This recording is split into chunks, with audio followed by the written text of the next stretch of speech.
Hey there, Casey here with Century 21 Crow Realty. Whether you're a buyer or a seller, you'll want to watch today's video because we're talking all about the reasons why a real estate contract can be terminated. Ugh, as an agent, I hate even saying that word, but it does happen sometimes. So you might think that once an offer is accepted and the purchase contract is signed by both the buyer and the seller, buying the house is pretty much a done deal.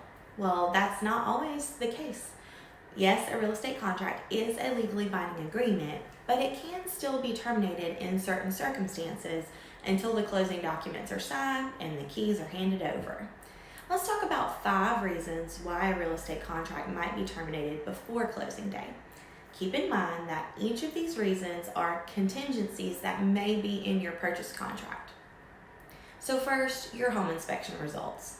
If the home inspector's report comes back with some not so good news, the buyer and seller will typically negotiate the repairs, but sometimes the buyer and seller can't come to an agreement. In this case, and if there's an inspection contingency or due diligence period in the contract, the deal can be terminated. Next, your financing.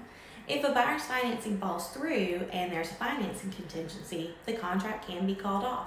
This can happen when the buyer gets pre-approved for a certain mortgage amount, but then their financial situation changes and they can't end up qualifying for the same amount.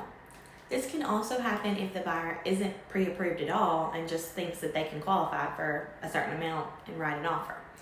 Buyers, this is why it is so important to get pre-approved, not just pre-qualified, and stay on top of your finances during the closing process. Third, title issues. During the closing process, the buyer will conduct a title search to make sure they can buy the home free and clear. If the home's title search comes back with a lien or an otherwise bad title, the buyer and seller will again negotiate. If they can't come to an agreement or the seller can't correct the title issues, the contract can be canceled. Next, the appraisal. If the buyer is getting a mortgage, the lender will most likely require that an appraisal is done. The appraisal tells the buyer and the seller the fair market value of the house. If the appraisal comes back lower than the mortgage amount, the lender will typically require the home's purchase to be lowered or the gap made up. Once again, the buyer and seller can negotiate here and come to an agreement or not. Finally, if there's undisclosed property information that comes to light, the buyer can potentially call off the contract because the home is different from what they contracted to purchase. This is why it's so important to be 100% upfront and transparent with buyers if you're the seller. Now remember, these all have to do with contingencies, and contingencies can be negotiated. Whether you're a buyer or a seller, your real estate agent will guide you through the purchase contract process and ensure that you have the proper contingencies in place.